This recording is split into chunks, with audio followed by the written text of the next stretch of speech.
Yeah, I like the new piece too with the black and white. I thought that was kind of fun. Because the pictures of the, I wanted the football players from different times. You know, Oh, yeah. those black and white ones, the old timers. I was like, I'll go black and white. And then I'd use old cops with police dogs and shit too for the other side of it. And I was originally going to make that one like trenches of World War I, and have football players in the trenches on one side and soldiers in the other. Yeah, okay. Then the more I started doing it, the more I started wanting to just put it on a regular field. And then I built the stadium. And I like the composition because I'm not a great painter or drawer, so I like composing with those things and putting stuff. I'll tell you too, when I had that show at the city, like Ann has in recent past year or so put me actually like in her stable. Like, Yeah. you know, before I showed stuff there, I wasn't on the website, all that shit. Now I'm part of her. People she shows on there. Yeah. So, back in the day, you know, if I didn't have, you know, lots of times I didn't have anything at her place, and I'm making introductions to people that are not through her, and I wasn't claiming, I'm not paying her anything out of that, you know? So I had that show through Nathan Mason at the city, that first flag piece with the mosaic flag, and there was some guy that was, he was from here, I think he lives in DC now, but he has this company, big defense contractors. Like I looked up the company, I mean they do like $6 billion a year with the federal government business, aeronautic shit. Dick Shields, the guy's name, nice name, huh? But I passed out buttons with my website on the back of them, and a bunch of people emailed me shit. He's one of them. And I think he was bugged, you know, who represents you? And then I said, well, I show it to Nathan occasionally, but I'm not, you know, sell my own work, whatever. That bugged him. Some people don't want it to buy. I think he felt like I was not worthy of his collection if he wasn't buying from something. Because he stopped responding to me, you know? What kind of retirement I'm going to have. So I definitely don't mind, at least at that point in my life, having made that kind of reputation where... That is one nice thing about being an artist, is as long as you, I feel like, from my experience from knowing artists, as long as you stick with it, by the time retirement age comes along, you can retire with it. You know, I mean, you have to work. Yeah. But you get to a point, that's when you really get to a point where you can live off it. Yeah. But it's not... Yeah, not like the work I do at work. Yeah. I mean, it's work I love to do. Yeah. Somebody I knew once told me that, you know, you have to at some point in your life earn your living off your art solely. You know, just based on her appreciation of my work. She goes, I don't care if it's now or when you're 70, but I hope for you at some point in your life that you have that joy of doing it. Yeah. Because you should. Yeah. I don't know if it's a joy. I would think it'd be. No.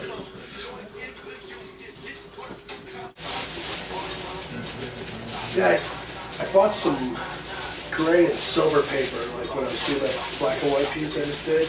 And some of them have a mix, and there'll be some other things in there, and they had one that had like a kind of a fleur-de-lis thing in dark gray and white. I contemplated putting it underneath it, but on that piece I didn't want to, I wanted it to look more like a regular sky. But I thought that might look cool in some of these. So, and I like that, and that's kind of, because I mean I haven't been part of really a solo or one of these smaller group shows. So you haven't had that yet? No. Yeah. You asked for it. Well, now that I have this kind of unified body of work, I'm leaning in that direction. Yeah, 'cause I think this new work that you have needs it, is worth it, you know, it deserves it. I tell you what, I always remembered listening to like Howard Stern and stuff about how he gets so mad when he'd say he had creative control over a publicity image or the way that somebody promoted this or that. And I'm thinking, what a narcissist he is and shit. But now that I've had a little bit of success in some creative field, I totally know what he's talking about because they always fuck it up. Because I'm working. Yeah. Just like you say, you don't want to bug the gallerists at these things. Because they're working. Yeah. I mean, I'll say, hey, I tried to, how's it going? Hey, see ya. Like, I never try to keep them. Yeah. And though now at the single go sit down, and you know, because I think Well, She she's takes not really a little more of a breather at this Yeah. thing. She's She's just not there as the working 'em. figurehead. Yeah. I think the people that want to be worked by her will come up and engage with her. Yeah. But she leaves a lot of it to Victor and Jan. Yeah. Well, it's still got Now more I can tell. more Now when it dries. Yeah. Now I can tell.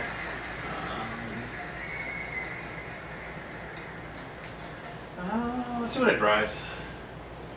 I think with the heavenly part of it, it might work because it kind of gives it like that cathedral, because we'll have regular blue sky here. So this one could be like heavenly blue, Will we? Because I didn't know if Earth started right there. Yeah, well, we'll have a transition. Okay. We'll have a transition to blue a little bit. You know what then? Then I wonder what another coat of the lighter color over this. Like I almost like it to be a little bit fainter. Oh, well, actually, yeah, do that, and then bringing it down Okay. a little bit into here. Alright. Yeah, just the blue without the background. Yeah, that would make sense, and that would give it a nice transition. Yeah, so do one more coat of blue, and go bring it down to here maybe.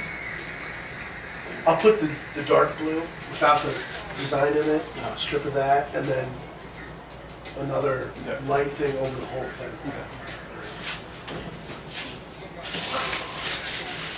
That's such a coffee junkie. Oh, awesome. Isaac Hayes. Yeah. He's on my piece. Oh, yeah. He's in the Scientologists. He's on a kick with Crayola markers where I would draw on white painted walls and then use spit on my finger and blend colors and shit. And I drew a fucking mural on this kid's whole fucking bedroom wall of Aztec like hieroglyphs because that was just kind of a thing I was into then. And well, he finally slept. Well, I listened to some Pink Floyd album like fucking 20 fucking times, just drawing these fucking things on his wall. Actually, it became kind of a big thing, that wall in his room. That they sold that house. It was my friend's fraternity house. I was a SIG app, and it was at the Kappa SIG house. But I drew this thing, and they ended up selling the house back to the college, and they put up like a chapel. Like the Christian campus ministry bought the property, and they tore the house down and put a chapel up on the property. Well, when they were moving out, and the house was going to get demolished, it was kind of cool. All the brothers went down there and broke chunks of that wall off to keep. And then one of them made the point, the SIG app made this. It isn't even a Kappa SIG thing. He goes, but I love it anyway. I'm taking a piece. The person that paid $65,000 for my Chicago cow sponsored me to do New York cow. Okay? So the New York one was all multicolored, iridescent glass and mirrored on the eyes and hooves and horns. So, in the same raised grout that I pipe out with a pastry bag and shit. So I do this cow, and the New York Cow Parade, like now the Cow Parade has become a corporation, right? Okay. And there was a company called Velocity Sports that was a PR firm out of Stamford, Connecticut, that was handling everything for New York, logistics, everything, all the advertising, getting them here to there, all that shit. So I had to deal with this Velocity Sports a lot over the phone. They had shipped the cow here and all this shit. Well, okay, my cow is very successful in New York, which was really cool. I had the 6th highest winning bid out of like 400 cows in New York. And they had scores of internationally known, Peter Max, Romero Brito, like all these fucking big time people came out and did all these cows. None of Peter Max did 5, none of them sold for as much as mine sold for. Mine sold for $30,700. Right, well, he's from Chicago. Yeah, isn't he? I think he's on my Chicago music flag. This better be. Another piece that I want to do or I've thought about is it really, really, really, really pissed me off when that fucking George Zimmerman sold a painting for $100,000 on eBay. Trayvon Martin in Florida, right? With that stand your ground bullshit. Well, yeah, he sold this fucking painting, and it's just like a flag waving, like a cropped image of a flag waving, with some stenciled letters on it, like I don't know, United States of Justice or some stupid shit. But just because he murdered this kid, got off, he's like a death celebrity. Yeah. Somebody wanted to pay $100,000 for the fucking thing, you know? That fucking bugged the fuck out of me. And I wanted to do a piece with George Zimmerman in a hoodie and then have written on it, if you want to sell a painting for $100,000, shoot and kill an unarmed black kid. Like some kind of text in it like that. Mm-hmm. And maybe even sell it on fucking eBay. Yeah. You know? And I almost am tempted to write on the thing like, portion of the proceeds go to the Trayvon Martin's family, you know? I hate it when new versions of Photoshop come out that they change things. Yeah. It's like, I'm trying to do something that I used to do all the time and it just won't do it.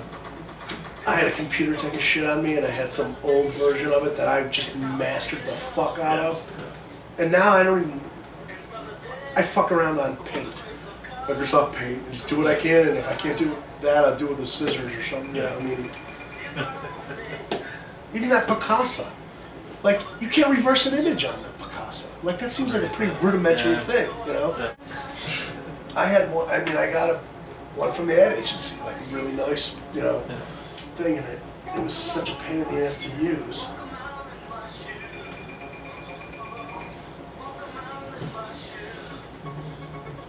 Yeah, I started on Photoshop in '90 when it was the black and white Mac with the little 4-inch screen. It was built into the machine. That was my first Photoshop experience. So I've been doing it since the beginning. Still better with like the early 2000 version, late 90s 2000 version. That I've had, like I can do anything with that one. That's what I had. I'm ahead of the computer. It was great.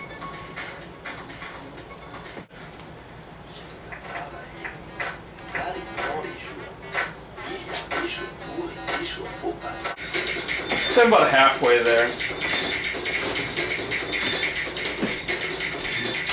So now you just print this whole thing and fix it in the bottom. Huh? Yep. And I'm gonna paint and draw over top of it. But. Hey, Oh, I'm just seeing stuff. hip hop parade. Oh, hey. I'm guys will get home. I'm looking at from up here. Yeah?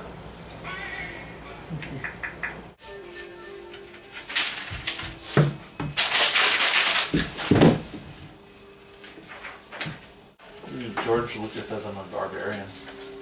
As a what? And I'm a barbarian. People who alter or destroy works of art and or culture for profit or as an exercise of power are barbarians. What do you profit off of it? Yeah, it's funny. Years ago, I never would have realized how much internet searching has become part of my work. Yeah, it's amazing. I remember like looking through magazines and photocopying stuff. When I first started doing the collage things, I was actually starting to ask women at work about old, you know, whatever magazines you got and stuff. I don't bring them in. I'm thinking, fucking internet. What the fuck would I ever want to look through a magazine for again? You know? Yeah. Kind of keep this composition, this balance it has going on, especially like up in here. I mean, maybe even just doing like that part up in there. But like doing like the balloon dog is one of these things, you know, the big metal balloon dog, those like big blow up, stupid looking. What do you mean, like cocoons? Yeah. Okay. Yeah. There's replace these with those type of things, and then you know through here just have you know people gorging themselves and physical and food pleasures. Bacchanal. Yeah. I thought here also what we could do is we'll do it more in your style, but then like how I'm going to paint over this stuff, I'll bring the paint and the drawing from the bottom up into, Okay. so we'll collage together like you're doing it here, and then we'll paint and draw together Okay. and combine the two bottom ones to the paint Cool. and draw. And I like the epoxy cover on the end of it or whatever Yeah, too. yeah. If you want to do that. I kind of feel like it's going to ruin that part of it. Have you done epoxy over this? No. Yeah, I was wondering. You mean Yeah. chemically? Like Yeah. it might. Yeah. Okay. Yeah. Then screw it. And it's one thing I know for sure. It's going to make the paper. Well, oh no, it totally would not work. It would make the paper like totally transparent. Okay. So you lose so much imagery. And I really like that texture. You know, I think that losing that would be sad. Yeah, that was just a byproduct of me trying to make big fields of color that Yeah. didn't look blocky. Yeah, yeah. You know, limited by 8.5 by 11 printed Yeah. pages. And that's, you know how it is. You'll try to overcome some obstacle and it Yeah. works out. Hey, you Yeah. know, you find by accident something you really like. Because I remember as a kid putting crepe paper with glue down on Yeah. stuff, you know, and tissue paper like